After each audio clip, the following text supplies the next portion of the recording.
शासन पिता भगवान महावीर स्वामी के चरणों में कोटि कोटि वंदन। असीम असीम उपकारी सभी ज्ञानी गुरु भगवंतों के चरणों में कोटि कोटि वंदन। मोक्षगामी सभी आत्माओं को जय जिनेन्द्र। हर एक मानवी अपने जीवन में कुछ न कुछ ध्येय तय करता है और उस ध्येय में सफलता पाने के लिए वो पुरुषार्थ करता रहता है। लेकिन बहुत बार हम देखते हैं कि बहुत सारा प्रयत्न पुरुषार्थ करने के बाद भी सफलता नहीं मिलती है। इसका कारण हमें बहुत बार समझ में नहीं आता है और हम कंफ्यूज हो जाते हैं। लेकिन जैन दर्शन में जो 5 तत्वों की बात, समवायों की बात की है, कहा गया है कि जब तक ये 5 समवाय एक साथ मिलते नहीं हैं तब तक कोई भी कार्य की सिद्धि संभव नहीं है। किसी भी कार्य में सफलता प्राप्त करनी है तो उसमें यह 5 समवाय एक साथ रहना बहुत ज़रूरी है। ये जब हम समझते हैं तभी हमारे जीवन में कभी अगर असफलता भी मिलती है, तब अपयश मिलता है, तब उसके पीछे हम समझ सकते हैं कि इसके पीछे कोई ना कोई रीज़न ज़रूर है जो अब तक मुझे सफलता नहीं मिल रही है। इसके बारे में जब हम देखते हैं कि ये 5 चीज़ों के अभाव में हम हमारे कार्य में सिद्ध या सफल नहीं बन सकते। उसमें प्रथम कहा गया है कि काल समवाय। समवाय यानी क्या कि 5 पदार्थों का या तत्वों का एक साथ मिलकर समूह में परिणाम लाना, उसे समवाय कहा गया है। उसमें प्रथम जो आता है वह कहा गया है काल है। हमारे सभी के मानव जीवन पे काल का प्रभाव पड़ते दिखाई देता है। पूरा जीवन जो कह सकते हैं कि काल चक्र के धरा के ऊपर हमारा जीवन चल रहा है।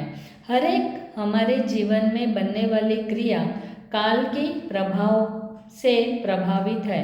जैसे ठंडी के दिनों में हमें गर्म पदार्थ ज़्यादा अच्छे लगते हैं, गर्मी के दिन में ठंडे पदार्थ हमें पसंद आते हैं।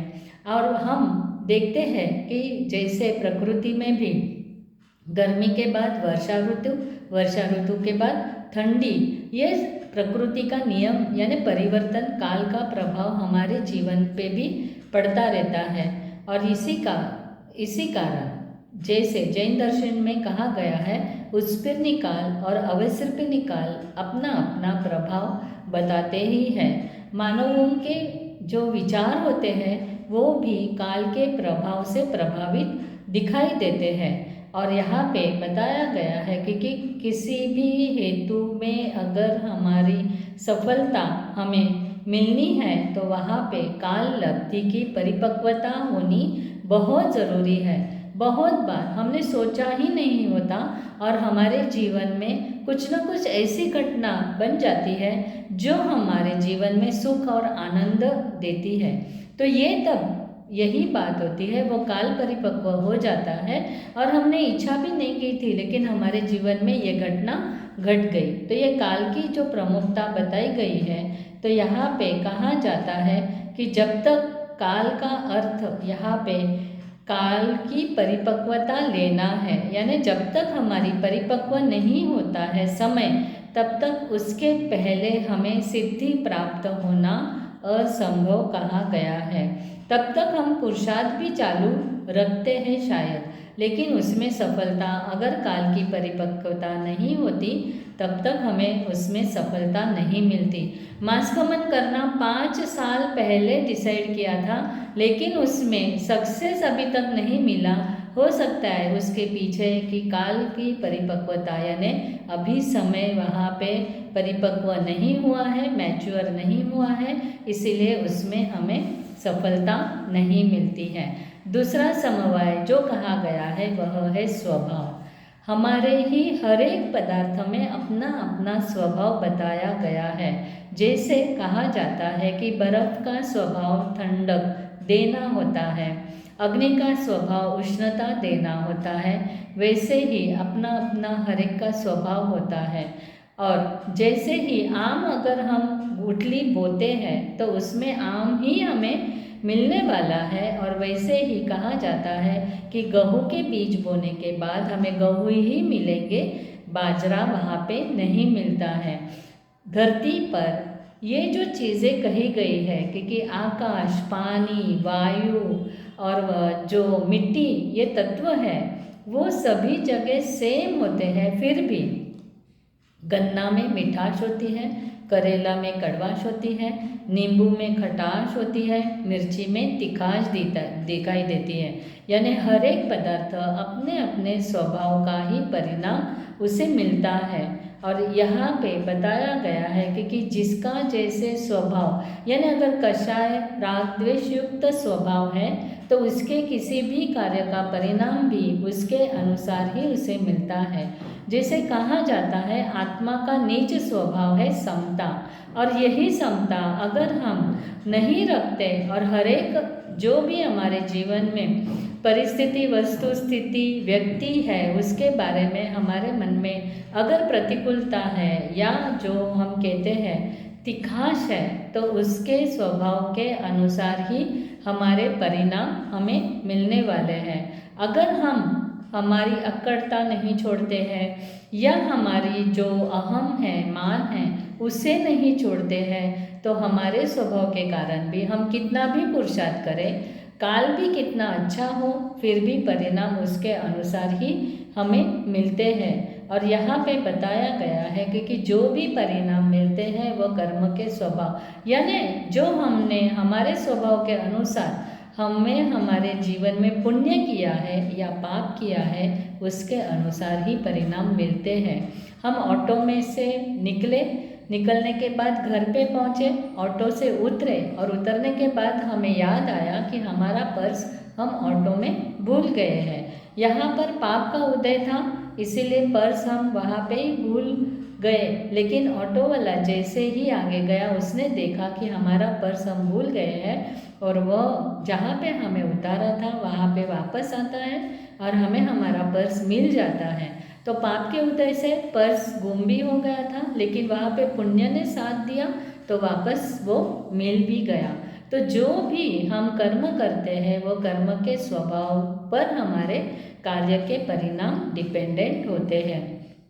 बहुत बार हमारे लाइफ में व्यापार में नुकसानी होती है, संबंधों में नुकसानी होती है, तो ये सब हमारे पूर्व या वर्तमान कर्म के अनुसार हमें परिणाम मिलते हैं।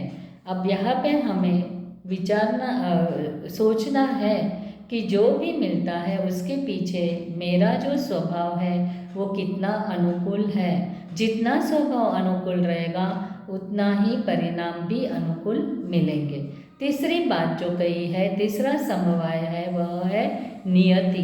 बहुत बार देखते हैं सब अच्छा है, काल अच्छा है, हमारा स्वभाव अच्छा है, हमारे प्रयत्न भी अच्छे हैं, लेकिन फिर भी जितनी भी जीवन में या जगत में भवितव्यता हमें दिखाई देती है वह नियति के ऊपर डिपेंडेंट होती है। बहुत बार देखते हैं कि हम सब अच्छा करते हैं लेकिन फिर भी परिणाम हमें जो चाहिए हमारी इच्छा के अनुसार वो परिणाम हमें नहीं मिलते हैं। और इसी कारण कहा जाता है अगर हमारे जीवन में हमारे नसीब में जो है वही मिलता है, नसीब में जो नहीं है वो नहीं मिलता। एक स्टूडेंट ने तय किया था कि इस बार मुझे एग्ज़ाम में फर्स्ट रैंक लाना ही है। बहुत मेहनत करता है और मेहनत भी उसकी अच्छी होती है, वो होशियार भी है, लेकिन जब भी एग्ज़ाम का समय आता है तभी उसे बड़ी बीमारी हो जाती है और वो एग्ज़ाम नहीं दे पाता है। तो इसे हम क्या कहेंगे कि सब अच्छा था, उसका पुरुषार्थ भी था, लेकिन नियति में ही नहीं था कि वो फर्स्ट आए और वो एग्ज़ाम ही नहीं दे पाया। इसीलिए हम बहुत बार सोचते कुछ है और होता कुछ है, ये हम ही बोलते रहते हैं और इसी का कारण हम उसे नसीब कहते हैं। नसीब में नहीं था तो नहीं मिलता। और यहाँ पर कितनी सारी घटनाएं ऐसी होती है, हमारी इच्छा न भी हो फिर भी वो घटना हमारे जीवन में घटती रहती है और फिर भी कहा जाता है कि हमें हमारा पुरुषार्थ तो चालू ही रखना चाहिए। अब नियति की बात यानी इसका क्लाइमैक्स अगर हमें देखना है, वहाँ पे हम कहते हैं तीर्थंकरों के समसरण में किसी का भी एक दूसरों के प्रति जातिभेद नहीं होता है, लेकिन भगवान महावीर के समसरण में खुद गौशालक भगवान के ऊपर तेजोलेशा यानी वेर के भाव समोसरण में आने के बाद भी गौशालक के कम नहीं हुए और वहाँ पे उसने वो तेजोलेशा छोड़ी। और वो तेजोलेशा छोड़ने के कारण बीच में जो कहा जाता है कि सर्वानुभूति अंगार और सुनक्षेत्र अंगार दोनों भी भस्मीभूत हो गए। ये तो रेयर घटना समोसरण के बारे में कही जाती है। तो नियति में जो होता है वो तीर्थंकरों को भी भुगतना पड़ता है। और भगवान महावीर ने सभी को बोल दिया था, ये मेरे किए हुए कर्म है जो उदय में आए हैं, वो मुझे सहने ही है। तो ये होती है नियति और इसे हमें हमेशा ध्यान में रखना है। बहुत बार किए हुए पुरुषार्थ में अगर कार्य सिद्धि या सफलता नहीं मिलती है तो उसके पीछे भी हमारी नियति ये एक समवाय होता है। चौथा जो बताया गया है वह है कर्म। कर्म यानी आत्मा का अविकारी अवस्था, जितनी वो शुद्ध अवस्था कही गई है, लेकिन हम कषाय राग द्वेष मोह के कारण आत्मा को विकारी बना देते हैं। राग द्वेष के कारण मोह के कारण जो होता है और उसके उदय हमें भुगतने ही पड़ते हैं। किए हुए कर्मों को किसी ने भी छोड़ा नहीं है। अगर श्री कृष्ण की बात किए तो इतने सारे 3 खंड के राजा होने के बावजूद उनके साथ 8,000 देवता उनकी सेवा में हमेशा मौजूद रहते थे। सभी राजा, दूसरे राजा उनकी राज आज्ञा का पालन करते थे। लेकिन ऐसे कृष्ण के बारे में अगर अंतिम समय हम देखते हैं कि ऐसे कर्म के उदय हुए कि कोई भी कहा जाता है कि जलती हुई द्वारका को कोई भी नहीं बचा पाया, माता पिता को भी कोई नहीं बचा पाया और समग्र नगरजन आग में जल गए। और वहाँ पे कहा जाता है कि अंतिम समय कृष्ण का आया, तब वो पलंग पे नहीं लेकिन नीचे ज़मीन पर उन्हें सोना पड़ा और पानी पानी करते तलसते, यानी ऐसे वो पानी कोई भी पानी पिलाने वाला नहीं था। और अपने ही भाई द्वारा पाँवों में बाण लगाने से वेदना सहते सहते उनकी मृत्यु हुई। कहा जाता है यह है कर्म की बलिहारी, यानी कर्म किसी को भी नहीं छोड़ते हैं। एक जो माता पिता बहुत धनाढ्य है, वैभव का कोई भी कमी नहीं है, सब अच्छा है, उनके 4 पुत्र हैं, लेकिन 4 पुत्र में से एक भी पुत्र उनको रखने के लिए तैयार नहीं है, इसे कर्म कहा जाता है। तो ये हमारे ही कर्म ऐसे होते हैं जो हम कितना भी अच्छा कार्य वर्तमान में करें, लेकिन फिर भी हमें पूर्व के कर्मों का परिणाम भी भुगतना ही पड़ता है। तो उसके वजह से भी आज हम कितने भी अच्छे कार्य करें, अच्छा कर्म करें, फिर भी पूर्व के उदय में आए हुए अशुभ कर्म के कारण भी हमारे जीवन में शांति, समता, सफलता मिलना बहुत ही मुश्किल कहा गया है। अब यहाँ पे 5वां और अंतिम जो समवाय है वह है पुरुषार्थ। अगर हमारे पास काल अच्छा है, हमारा स्वभाव अच्छा है, नियति भी अच्छी है और कर्म भी अच्छे हैं, लेकिन अगर हम पुरुषार्थ नहीं करते फिर भी हमारे जीवन में किसी भी कार्य की सिद्धि या सफलता पाना बहुत मुश्किल कहा गया है। इसीलिए सब अच्छा है तो उसमें पुरुषार्थ भी बहुत ज़रूरी कहा गया है। हमारे व्यवहार जीवन में अगर सफलता पानी है तो ये 4 समवाय अगर अच्छे हैं, अगर पुरुषार्थ नहीं है और हम पुण्य का उदय होता है ना, तब सब अनुकूलता हमें मिलती है और वहाँ पे हम पुरुषार्थ हमारा कहाँ तो भी कम हो जाता है, प्रमाण ज़्यादा होता है, इस कारण में भी हमारे जीवन में सफलता नहीं मिलती। और अगर पुण्य के उदय में भी जो पुरुषार्थ करता रहता है उसके जीवन में सफलता मिलती ही है। उसने जो ध्येय डिसाइड किए हैं, उसका जो हेतु है वो साध्य कर ही लेता है।